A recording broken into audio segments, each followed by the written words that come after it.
You have to speak right into it. Hello. Okay, that's better. Thank Okay. you. This summer we inspected 113 ponds. We did 75 woodlot surveys. Caitlin built 11 GIS maps. We did 10 SWIP site inspections.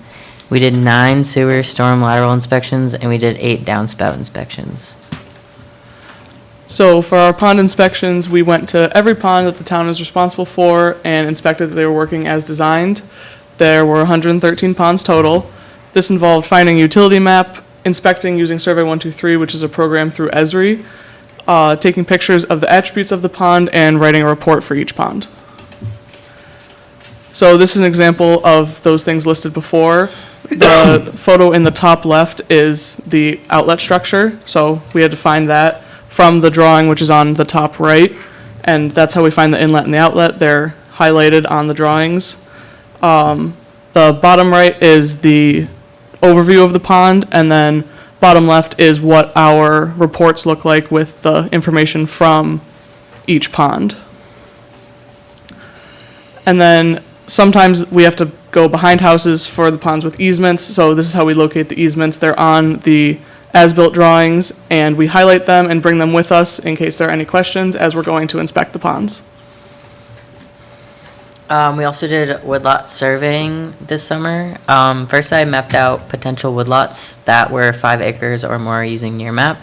And then we went to 78 wooded areas and collected data using Survey 123. We collected photos and counted the trees. This was to ensure the woodlots met the EPOD standards in the town code. In the end, 75 wooded areas met the town criteria for woodlot EPOD. And then Caitlin mapped out each woodlot with ArcGIS. So this is the Nearmap data that I first found, and then this is a sample from woodlot 57. We made sure that the trees were 4 feet high and had a diameter of at least 6 inches. And then this is an example of what one of the woodlots. So each data point has this type of data. From that, Caitlin mapped out the existing map that was approximately 12.4%. Like the old map, that was the woodlot EPOD, and approximately 2,600 acres of land was the woodlot EPOD, and then in the proposed new map, there's 14.1% woodlot EPOD and approximately 3,000 acres. And this is a map comparing the existing map and the proposed map. So the dark green is the proposed map, and then where you can see where they kind of have some overlap. As far as GIS mapping went, I made interdepartmental reference maps. I created maps from requests that we got in, made maps for grant applications, as well as attending weekly GIS meetings with the consultants, and continued work on our public-facing GIS program, which involved finding reference layers, coding interactive maps, and getting pop-ups to work so when you select things, their specific information comes up. So this is an example of an interdepartmental map I made. It is a engineering MS4 resource. It is the Webster watersheds with creeks and streets.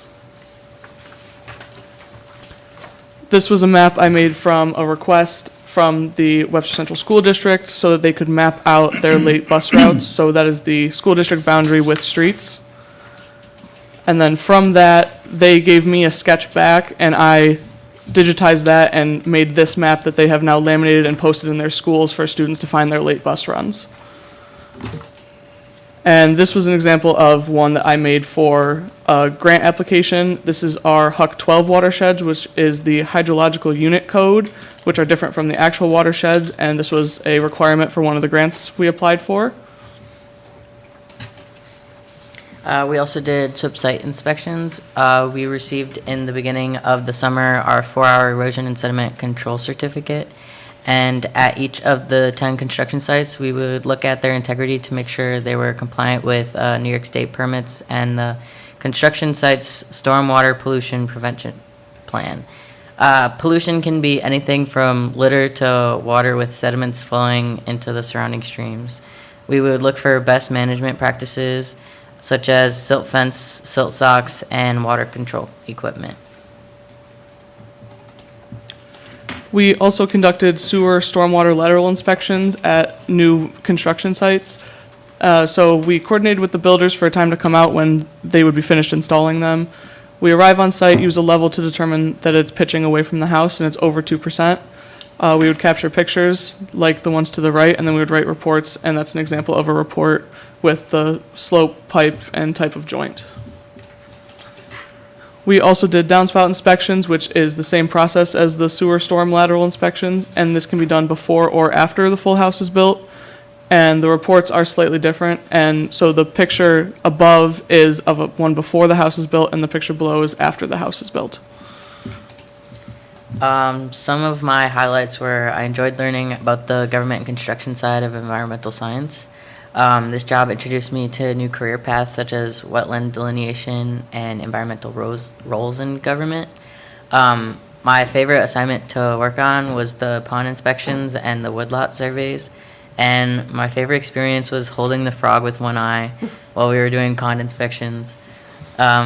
This internship gave me experience and knowledge in multiple topics that I now value, like construction, surveying, and town board meetings. And this is a picture of the frog with one eye. And my highlights were I enjoyed working on the pond spreadsheet and the survey and making sure all the formatting was the same and that each pond had the same information included, so we have a standard going forward. I learned that I like field work for short periods of time, but I would prefer a desk job. This internship gave me insight into how government works, and I could definitely see myself working in the public sector. My favorite part of the year was the GIS assignments I was given to complete. I was able to teach myself new skills on ArcGIS that I can use in my future endeavors. And my second favorite part was all the wildlife that we saw during our inspections, and that is a little snake that we saw while we were out. Any questions? I have one question, and I'm not sure it's fair to ask either of you this question. Josh might be able to better address it. When we talked about this woodlot surveying process, and we look at the two different maps where there's the overlay, do you have any idea when the last time we did a woodlot survey was? Yeah, the existing woodlot map was done in 1979, Okay. so it's been quite some time since it's been updated. Which is why we would see such a growth in the area, because trees have just grown and gotten bigger if Exactly. they haven't been taken down for development. That is part of it, yes. Okay, so this was a great opportunity for the town, certainly, to gain some additional resources using our summer interns, sorry to say using, but leveraging, thank you, that's a much better word, leveraging our interns. And I just think we started this program 3-4 years ago, using summer interns, Yep. and it's really just been a tremendous benefit, both to the town and I hope to the interns. So we have really appreciated everything that you've done for us this summer.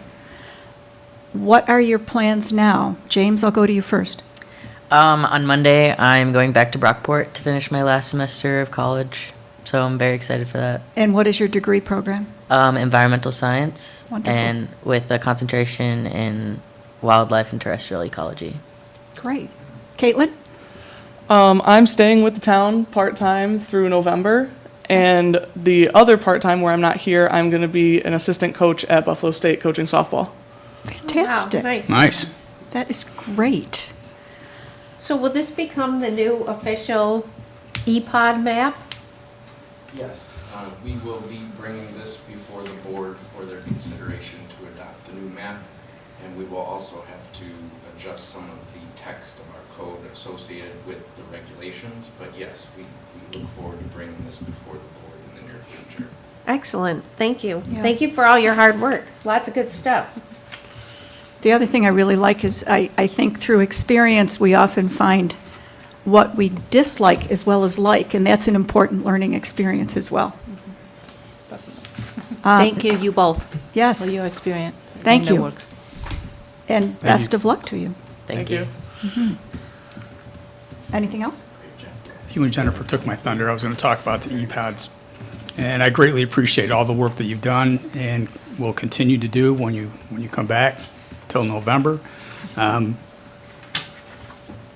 Your input's been very valuable to the town. It really has. I'm glad that we did start this, 3 years ago, and I hope we continue to do this because it benefits not only the town, but it benefits the students that are here. So thank you so much. Thank you. Okay. The next you. topic we have, and we are, maybe 5 minutes ahead of schedule, which is good, because I have a feeling there's going to be a lot of conversation about this, is we have a presentation on Webster WPCF biogas tax credit opportunities. We've got Rick Keneally. Paul Adams is going to sit in on this, as well as Bob Wimmer and Roberto Dabas from Navitas.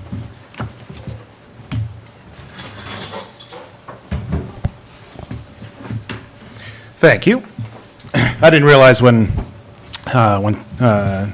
Tom was asking me to come back last month when I was here, I would get to see the interns, because last year I got to see the interns' presentation. So it's a great program. I mean, for everyone in the engineering field, we love to see interns because, as you said, when you hire them, they know what they want to do, and you're not bringing them into a position that they ultimately don't want to do. So I thank you to Webster for hosting that program. I do appreciate it. You bet. And we all did get a sneak preview of this when you were here last time, but we ran out of time. Yes. And felt that it really deserved a discussion all on its own. So I appreciate you coming back and showing us this. Okay, I appreciate it. So what we want to talk about is a tax credit grant opportunity that has become available to the town at the wastewater treatment plant associated with the biogas that is produced as part of the system. So biogas or digester gas, this is part of the production from the anaerobic digesters. So part of the upgrades to the facility there are the addition of a new 1 million gallon anaerobic digester. And that digester converts solid material into a gas. And it includes both what are known as primary sludge and waste activated sludge. These are the two byproducts of treating sewage as they come into the wastewater treatment plant. And it will also convert high-strength organic waste. So this is the byproducts of food production, such as the Fairlife facility, commercial kitchens, and other entities that produce an organic waste material.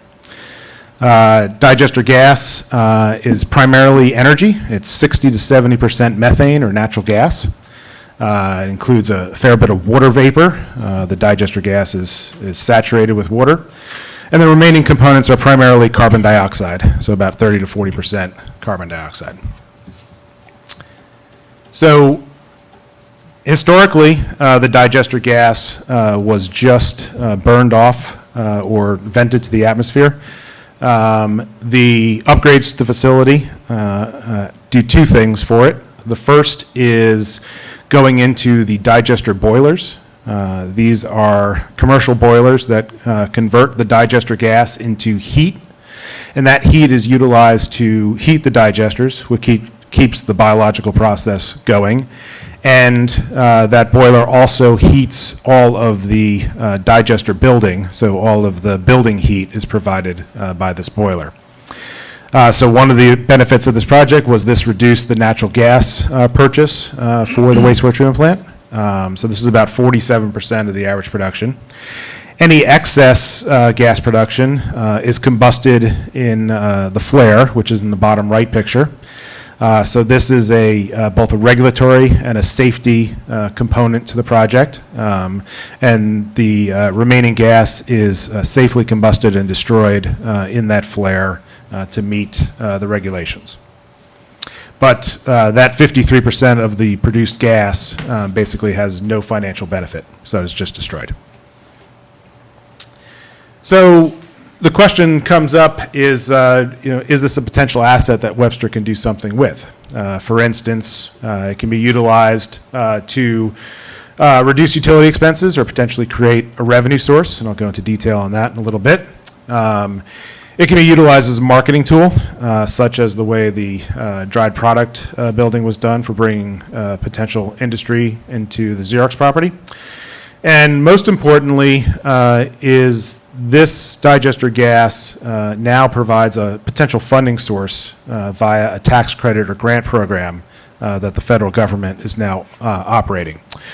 When the project originally started, this tax credit program was not available. It was not in force. It was a legislation that was passed at the end of 2022, and the regulations were put into force in 2023. So when the project first started, this was not an opportunity that Webster was presented with. So in terms of how you get a reduction in utility expenses or create a revenue, there's two main approaches to doing that. The first is to convert that gas into electricity and heat. This is what's known as combined heat and power, or CHP. So the digester gas has the water removed, it's combusted, and then it creates heat and electricity. With the potential, the amount of gas out there to produce enough energy to reduce the power consumption at the facility by $100,000 to $200,000 per year. Our initial estimates on this project, we've done some high-level evaluations, is that there's about a $5 million capital investment in order to get the equipment and facilities necessary to put a combined heat and power system in. The second option is what is known as the conversion to renewable natural gas. So this is taking that digester gas and making the equivalent of natural gas that's piped into homes and commercial businesses here. The carbon dioxide and other components are removed from the digester gas. It would be injected into the RG&E gas distribution system. And that gas can be sold back into the system as a revenue source. And based on some discussions with those who buy renewable natural gas, the range of value for Webster is between $300,000 and $600,000 per year in revenue from the sale of that renewable natural gas.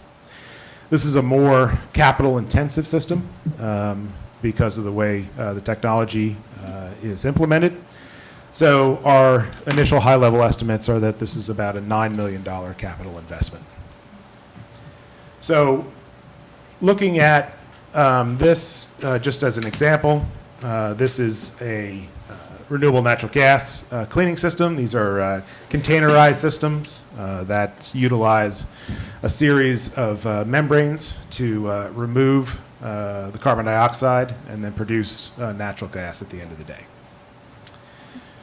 So one of the other things we talked about as a potential advantage of this is through the viability of a marketing tool for this. When Fairlife first was evaluating different towns and municipalities for the placement of their new facility, one of the things that drew them to Webster, as we talked to them after the fact, was the dried product or the fertilizer production facility that is currently under construction at the wastewater treatment plant. That for Fairlife was very important because it allowed them to meet their internal goals of taking waste from their facility and turning it back into the farms that produce the milk that they then process. So they liked the idea of closing the loop of taking nutrients out of the milk and then placing it back into the farm fields so that the crops were feeding the cows in a closed loop. So as Webster is continuing to try and get development on the Xerox campus and throughout the rest of the town, the very efficient wastewater treatment plant, low operating costs, and renewable energy production do provide another tool for Webster to potentially recruit industries that are looking for that. And as we spoke to Fairlife after the fact, there were only a few differentiators that made them select Webster, and so the dryer facility was important to them, along with the ability of the wastewater plant to handle their waste. So there are opportunities to turn this into a benefit as you continue to try and develop the economy here. So getting into my least favorite portion of this, but Paul is always ready to jump in as necessary. Again, this opportunity came originally through the Inflation Reduction Act. So there's a clean energy tax credit that allows, entities to receive a tax credit for the construction of these facilities. And then the question then comes up, well, Webster doesn't pay any taxes, so how are we going to get a tax credit? One of the components of the Inflation Reduction Act is this Section 6417. And what that did, it said that any entity that does not pay taxes, municipalities, nonprofits, anything like that, they are eligible for, instead of a tax credit, a direct payment grant equivalent to what the tax payment would have been for a tax-paying entity. So, go ahead, Paul. Yep, yes. Yeah, basically it's refundable credit. We'd be filing the renewable energy production credit form, and we'd be filing actually a 980T for that year. We typically don't file a tax return, but we file it just to get the credit. Thanks, Paul. And then one of the questions that came up was, what's the viability of this program going forward with the change in administration?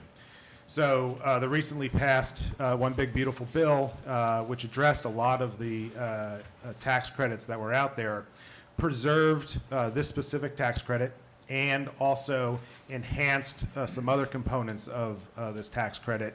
So in current law and legislation and IRS rules, both this tax credit and the components of it are still in effect. So in order to qualify that, in addition to filing the tax form that Paul mentioned, is 4 basic components of the project. One is that you have to have this biogas to energy conversion system. So you have to have either a CHP system or an RNG system, and it has to be in operation. That component is not currently in the scope or in the project at the wastewater plant. If you do put that system in, then there's the one-time payment or that refundable tax credit that Paul mentioned of 40% of the design for that system, plus other eligible components that are necessary to produce the biogas. And this is the critical component of why this becomes a viable potential for Webster, in our opinion, is that there's a lot of the project that now becomes eligible for a tax credit. And I'll go into detail on that in a little bit. The payment application is submitted the year after the system is placed in service. So with our current calendar year, the earliest the system could go into service would be 2026. If that's the case, it could be applied for in 27 and would be delivered. If not, if it went into service in 27, it would be 2028 before that. And the final piece of this is because of the way the rules are written, the project to be eligible, or any project to be eligible for this tax credit, had to be in construction prior to the end of 2024. So the current project of which this could be incorporated started in 2023. So this box has already been checked and puts Webster in a position to potentially get this credit. So here's the piece that makes this a very interesting opportunity for Webster if you should choose to pursue it. There are a number of components of the project that have already that are either in service or are actively in construction. That includes the primary digester, the upgrades to the existing tanks that were out there, the high-strength waste acceptance facility, some upgrades to the utilities, along with a number of project design and other costs. All this adds up to about $26.8 million. Of that $26.8 million, 40% of that would then qualify as a tax credit or grant. So of money that you have already allocated and agreed to commit to the wastewater plant, 10.7 million of that could come back as the tax credit or the grant if you guys incorporated this biogas conversion project. So again, just to summarize at the high level, we've done our initial evaluation. So one of these 2 systems would meet that criteria. So either electricity and heat generation or the renewable natural gas production. Again, we've estimated the capital investment somewhere between $4 and $9 million on that. And it provides either a $100,000 cost reduction in electricity or up to $500,000 in net revenue from the sale of renewable natural gas. These figures take out the operating costs that were not addressed earlier. On its own, but that $4 to $9 million also is eligible for the 40% tax credit. So that has the potential for $1.6 to $3.6 million in tax credit also. So add it all up on the next slide. This is the super simple way of how it works. There's 100 inserted steps that have to happen, of course, as with all things. But first step is the permitting and interconnection phase, so agreements with RG&E that electricity or renewable natural gas will be part of their system, the other permits that are necessary from both the state and RG&E. System needs to be designed, equipment procured, ultimately installed, and commissioned so that you're producing the electricity or RNG. Whole pile of documentation is necessary for the IRS. And then, as Paul noted, Form 990T gets filed, and in either 27 or 28, the town would receive that refundable tax credit in the form of a grant. So, to summarize this, we kind of looked at the worst case scenario and the best case scenario. So our definition of the worst case scenario is the combined heat and power system or the electricity generation. And we're also assuming that because no one can predict the future of Washington, D.C., that somewhere in the next 2 years, legislation was passed that wiped out this tax credit. And you guys were no longer eligible for the tax credit when the time came. In that case, if that happened, in the worst case, you would increase the total project by $5 million. So the total bond allocation would be up to $74 million. The debt service would increase from $3.45 million estimated based on current rates. Those have not been finalized yet to about $3.7 million.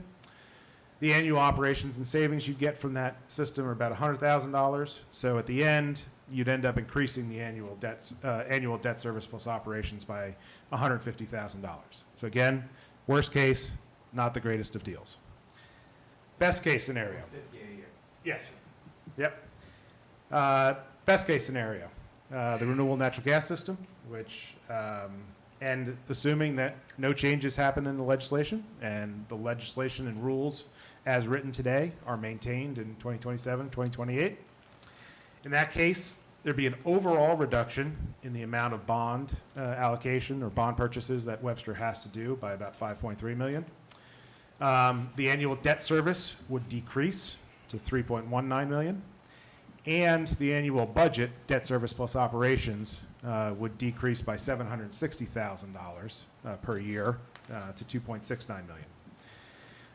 Again, the operations costs are only those associated just with these two components. It doesn't include the other operations costs at the facility. So that is both, the best case and the worst case in our early opinion of what's here. We, Navitas and the team at the wastewater plant, we received, the information related to this program. We've been studying it for the last year or so. After doing the analysis of the current situation, we wanted to make sure that the town and the board knew the opportunity that was out there. We felt it was our duty to provide you with the most current information about opportunities that were out there.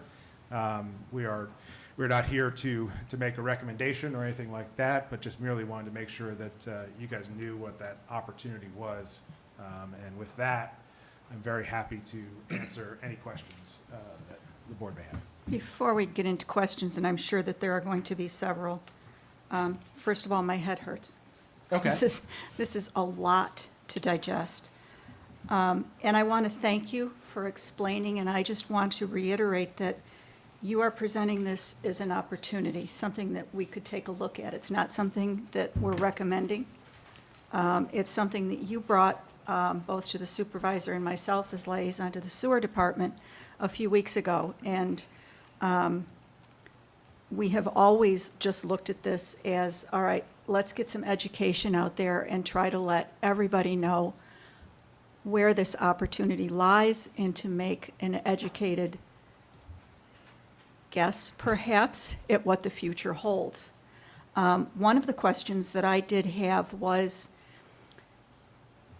if the town were interested in looking at this, would this be considered part of an energy performance contract where, similar to the contract we're already in, you guarantee revenues for a certain amount of time? Yes, so in order for this tax credit to be eligible, or Webster to be eligible for this credit, it would be a continuation of the current project, because you're trying to couple the expenditures that you've already made with this expenditure, package it all together and send it to the IRS. So it would be the same energy performance contract. That being said, yes, depending on whether or not it was electricity generation or RNG sales, the revenue or the savings, whichever one was selected, would be part of the guarantee that is folded into this energy performance contract. So it would be additive to the existing guarantees that are already part of this contract. Thank you. The other thing that I looked at in this is that if we were to invest $9 million and go with the renewable natural gas,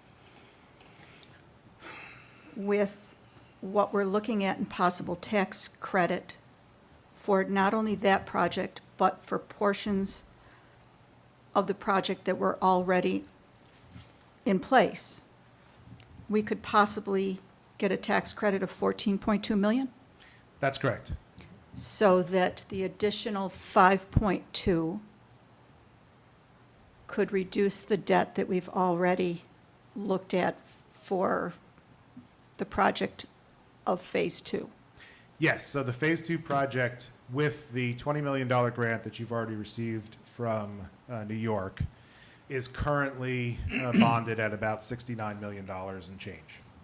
So if the RNG option, the best case scenario, where you invested $9 million, was selected and implemented, at the end of the day, instead of bonding $69 million, you would bond $63.7 million.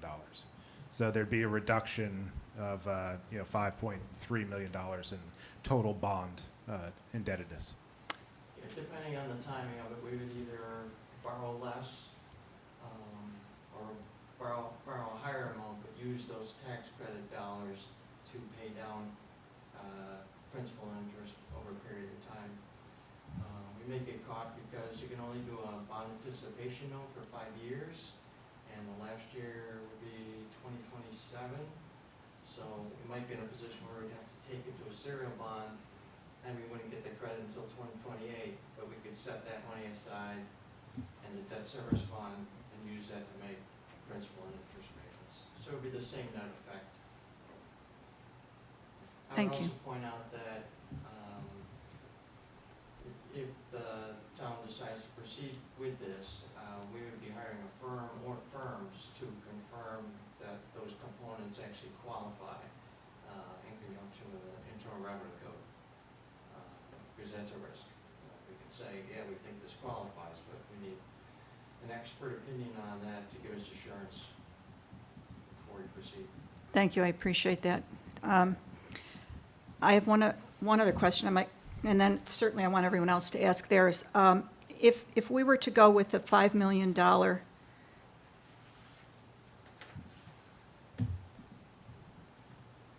project and go to reduced energy costs,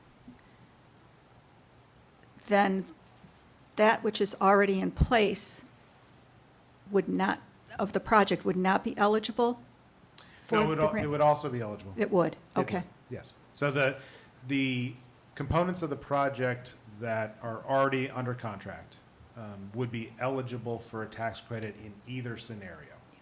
Okay, It's just a question of whether or not you want to do electricity production or natural gas production.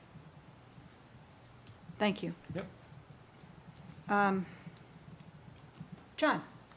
Great questions, Patty. I appreciate it. And Bob, thanks for all the work that you've done on this. Absolutely. To present this to us. Obviously, this is our first time I'm having a look at this, so I'm definitely going to need more time to take a deeper dive into it. Please. Perhaps meet with you and Rick when I formulate additional questions, which I certainly will. How did you measure, you came up with a percentage of excess gas. How did you measure that? So Or did you when- estimate it? I'm sorry, yes, when we designed the facility, we sized the boiler to heat the digester and to heat the building.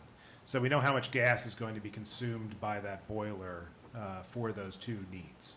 So that's the one part of the equation, is that takeaway. We also did our design around the amount of sludge material that would be produced as part of the process, and the amount of waste that would be showing up at the facility. As Patty mentioned, that waste is part of the revenue guarantee for the project. So we know how much waste is going into the digester, so we know the total amount of gas that we expect to be produced. So we took the total, knocked out the portion that we know is going to the boiler, and that's the split between those two. And weren't those So- conservative numbers too? Yes, those are, as Rick Gas noted. production was conservative numbers too, so there's an upside. Right, but at some point, when it's up and everything's up and running, you'll be able to actually get measurements, correct? Yes, I'm sorry. So specifically, the gas leaving the digester, we have flow measurement on that digester gas, and then the flow going to the boiler, we have a flow measurement on that gas, so we know exactly where that gas ultimately is going when the facility is fully up and operational. So obviously, all these numbers are used to formulate the potential revenue when you calculate that, correct? That is correct. Okay. Thank you. No problem. Appreciate it. Absolutely. That's all I had. Ginny? Well, thank you so much for the presentation. Like I said, we need to look at it more and to try to analyze what best for everything. I have a couple questions, but I don't know it's good, redundant to this or not. This look like we are in a phase 2 right now, if we were doing, we're looking to this? Yeah, so Do this? the phase 2 goes back 7 years. So the first project that was done in 2018 was known as the phase 1 project, which was the secondary clarifiers at the facility. Phase 2 is the project that we're currently in. So it's either the phase 2 contract or the energy performance contract. Either one is a terminology that's been thrown around over time. Okay, and what will be the total cost of the total project at the end? Can you tell, or no, right now it's early to predict? So based on our estimates, the total project would either be $98 million or between $95 and $98 million. Right now, the project is at $89 million. And we are on time, on budget on that project. So this would be an additional allocation of either $5 or $9 million to that project. And what is the interest that we are paying right now so far? Paul?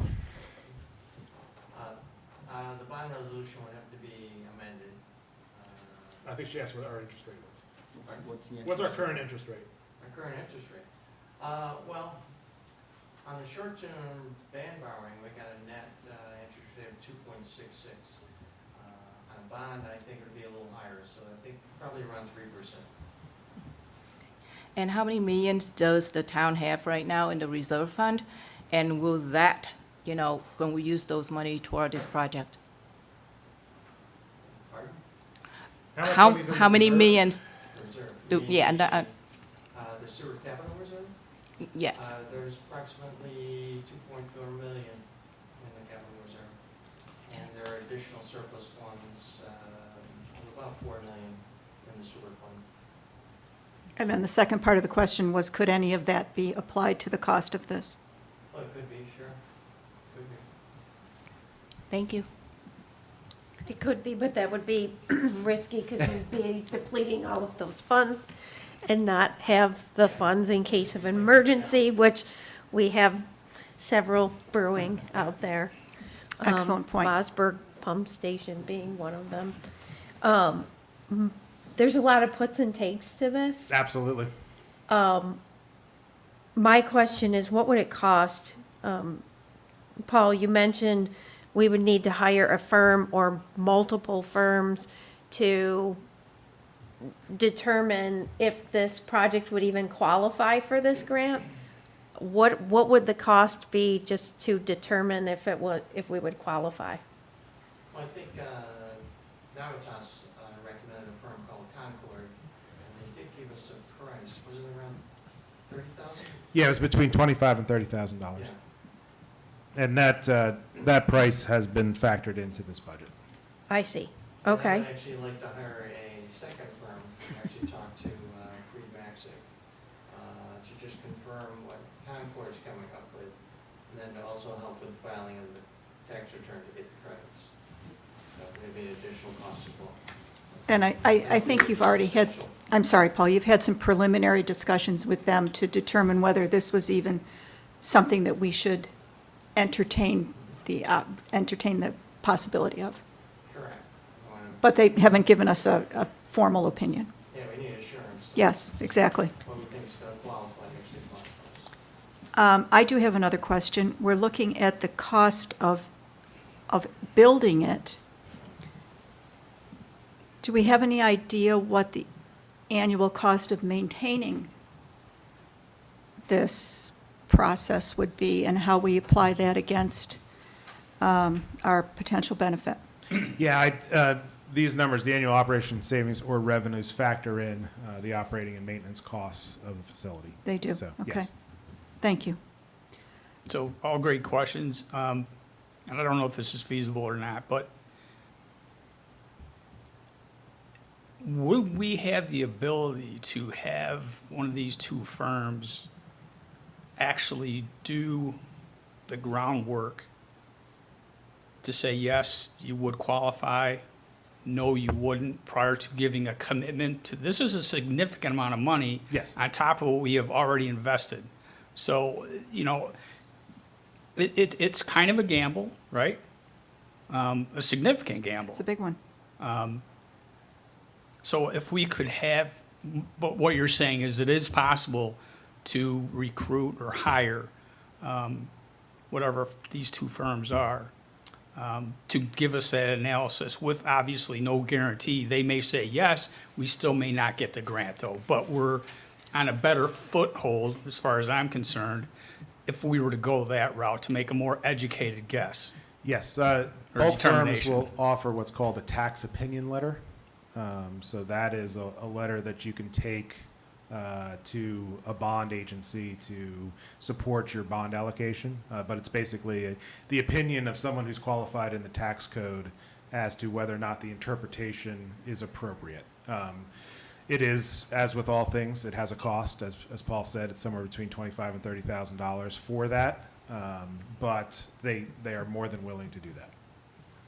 Generally, the IRS will grandfather in projects that are already in process. Mm-hmm. But obviously, there's no guarantee of that. They can change the rules whenever they want, but generally, that's how it's worked historically. There are current municipalities or entities that are receiving this tax credit already. That is for correct, these yeah. projects. Yes. All right, once again, I look forward to meeting with you and Rick to dive a little deeper into this. I still one- have another question. Oh, please. This time I have more than 4 minutes. Then so- going back to the puts and takes. Yes. What is the payback? What is the payback period for the $5 million option, and what is the payback period for the $9 million option? So the $5 million option, if you did not receive a tax credit, so that worst case scenario was about 90 years. Okay, that's bad. The That- payback for the best case scenario is either 0, if you get the tax credit, because it's already paid for fully, or if you just did that project without the tax credit, then it's about a 20-year payback. Because of the increased revenue Right. return on RNG. That's why I was saying puts and Puts and takes, where takes, I could, if you absolutely. just do the math on 9 million Oh, yeah. over $600,000 or whatever, you can see it's 15 years, Yeah. anywhere between Absolutely. 15, 20 Yeah, years. again, as I mentioned earlier, we did an evaluation of whether or not it made sense to do CHP or RNG when the project first started. And at that point, none of the options had a viable payback, and they didn't make sense. This tax credit changed all the dynamics of that evaluation. And that's why we wanted to bring that to you, because the evaluation we did originally just doesn't hold water anymore. Right. Just to tie onto that, our early evaluation also, we weren't taking in all the high-strength waste. We were taking in biosolids and being kind of a tipping fee and landfill for the other municipalities around here. Once we decided to go away from that and build a bigger digester and take it, and then Fairlife came to town, all of a sudden this excess biogas came to light, literally. Yep. It's lit right now. Could you give us, you know, some example, the municipality that are currently have this in effect and they, you know, got the grants? Sure. So Navitas itself has received rebates from three municipalities in the Midwest: the city of Shawnee, Morgan County Schools, and Fort Osage, which is in Missouri. They have all received tax credit grants back. And then Concord, who's the firm that Paul mentioned that does this tax analysis, they also assist municipalities with these filings. They have received projects in Georgia, Missouri, Illinois, and Alabama.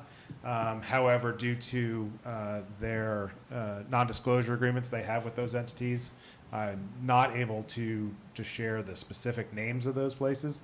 But if you engage in a conversation with Concord as a municipality, they would be willing to give you more details on the projects that they have worked with.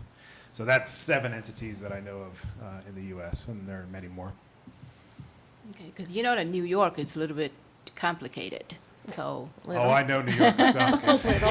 A little bit. A little bit, yes. That could be the understatement of the evening. Can't even get a permit to give a sauce demonstration, so. Yes. Heartache. I have 2 questions. Is there anything else, or do we want to look to wrap this up? No, I'm good. Okay, well, if the board, decided they wanted to look into this further,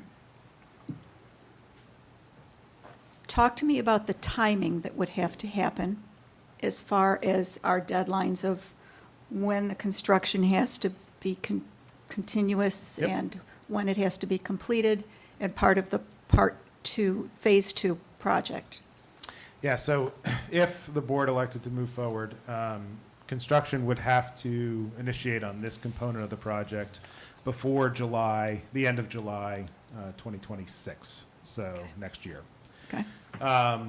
The activities involved are the permitting, the purchase of the materials, and the design of the system. So those are the precursors to getting that construction to start. That can be fit within the available time that's left between now and July. And even if it was the next board that decided to take action, it could happen with some. If we did it right, we can make it happen so that we have the construction activity going. There's a generous definition of what continuous construction means in the IRS book. So that's really the next steps are, one, you guys getting confirmation from a third party that you're eligible, that all the components are eligible, the permitting, and then the design of the facility. And then, before we're looking at any kind of real true numbers, is there additional engineering that needs to be done?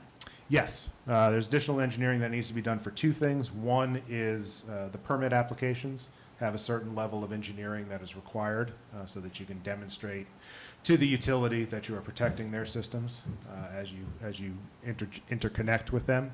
And secondly, the design of those facilities and the components at the wastewater plant need to be designed and engineered. Would that be an additional fee from Navitas? I assume that Navitas would be doing the engineering? Yes, that would be an additional fee. That scope and fee would be negotiated and figured out if it made sense to be added into the project. So And- that but that- engineering fee is not included in your estimates? The engineering fee is included in the Okay. estimate. Yes. Sorry to cut Yeah, you off, Patty. Yeah, I didn't want to present anything but an all-in Okay. Great. estimate. So the only thing that's not in there is how many, if you want the fourth and fifth and sixth Right. kind of opinion as to whether or not it's viable. Bob, I have a question. Yes. Has there been talks or know how RG&E would handle this? Because, and It's a great question. a brief thing, and we did evaluate this in Rome. Before we went to combined heat and power, we looked at RNG. And what the big kicker was on there was a huge interconnection fee of over $1 million, which shot it right out of the ballpark for us. So I'm sure that's something we would have to engage very early. If this was something that we looked at, is we had to get the utility on board real quick. Yeah, I've reached out to RG&E to start the discussion, knowing what other entities have gone through to make this interconnection. I'm currently carrying about $1.5 million for the RNG extortion fee for interconnection. So Well, now our reconnection fee just went up to 2 million. I know, Thank you. that's okay. But yes, so we have factored in sort of those unknown costs Yep. as conservatively as we could. You know, I did not want to come out here and paint this beautiful rosy picture and have you guys walk down a road that doesn't make sense in the end. So trying to put as much of the potential costs in here without making it completely untenable. So that $1.5 million interconnection fee is also part of the $9 million? That's part of the capital, yes, the $9 million capital. So from a project completion standpoint, because I know that we're coordinating or trying to stay ahead of Fairlife for when they come online. Oh, that was a softball. So if we decide to expand this project, Yes. what positive or negative impact, or will it not have any impact whatsoever on Fairlife coming online so that we're ready for them? So at last month, when I was here talking about the construction, the commitment we made to Fairlife was that by August 30th of this year, we would be ready to receive their flows. The last system needed for Fairlife's flows comes online next week on Wednesday. So at a minimum, 3 days early, at worst, the day that they asked for it, Right. we will be ready for their flows. That's a great Or job. we have met our commitment to Fairlife. Are they, All- But this wouldn't all of affect it this, at all. yeah, all of this is additional add-on work. It does not impact the Great. ability to treat Fairlife. next question has nothing to do with this project. Okay? Oh, that's not fair. Again, I appreciate your presentation with the realistic numbers in here. Yes. I look forward to meeting with you and Rick in the Absolutely. future, near future.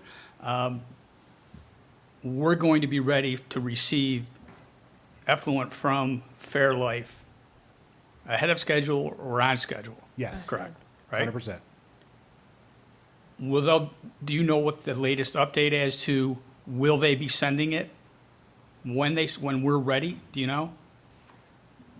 I'm going to leave that to Can I- Rick to answer. Can I answer that, or Rick wants to answer? I that? will. The timeline we have right now is line number 1 will be sending flow to us, or to the treatment plant, and then to us January. But they're testing lines, and Yeah. some of that will be sent to They're us. sending us clean water right now, Right. but it's nothing we have to treat. But they're talking January for line 1, February line 2, and April line 3. So full Well, flow I'll tell you when what, they send. great job getting the phase 2 up and ready for Fairlife, and that was our goal, That was our commitment. right? Yes. So we've met our commitment, we're going to meet it, and that's fantastic. So great work on that by your whole team. That's all I had. I just wish there was more, it seems like a no-brainer to do it. Like, the math and the payback is like immediate. But there's so much risk around this process, or around whatever, around the approvals and does it qualify, et cetera, Yeah, et cetera. I guess what I would say is whether or not it qualifies and whether or not you are eligible for the credit, I think that risk can be very easily assuaged when you have some outside firms look at Right. it who do these projects all the time. There is no doubt risk in what Washington DC decides to do in the next 2 years. And that is risk that I don't think there's any firm that's going to sign a letter saying that there's not going to be any changes there. That is where the risk lies, because so much of the payback is associated with that tax credit. I have one last question. Yes. I'm just curious, When did we find out about this grant, this, information, and then why didn't we incorporate it into the phase 2 before, you asking for additional for this? So the Phase 2 project was basically designed during 2022 and early 2023. And the contract was signed and construction started in June of 2023. The IRS put out their rules and regulations relative to this tax credit in August of 2023. So it was 2 months after the start of the project that they first promulgated their draft rules. So it wasn't a program that existed at the time that the project first started. Okay, thank you. Also, we would not have enough biogas to make it viable anyways because Fairlife hadn't come to town yet. Right. Fairlife is the big player that's gonna allow us to produce this excess biogas. So that's really the other ball that dropped on this for us. Thank you. I don't understand how you can make decisions, how they can't grandfather in the tax credits if you're making decisions on a multiple $1 million system based on a credit and then take it away. Like, I don't get that. I think there's a lot we don't get about the programs from the federal government. Well, federal government, to your point, Jennifer, is now backing out tax credits for wind and solar. That's just being announced right now. So, yeah. I really appreciate all the questions that have been asked. I think we're certainly better educated Yep. than when we started 40 minutes ago. And Bob, I want to thank you for the presentation and again for returning to town to explain all this to us. I do want to give us at least 4 minutes before the actual board meeting starts. Sounds good. So I think we're not really prepared to say, okay, go do some more engineering, and Paul, check with Concord and Fried Maxic. Let's talk a little bit more about it, and there may be additional questions that come up. John, you said you'd like to meet with them again. I think that's great, so let's reconvene on this maybe in a month or so, if we can get those conversations going. You know where to find me. Okay. Thank Thank you you. so much, I appreciate it. And that will end the workshop tonight.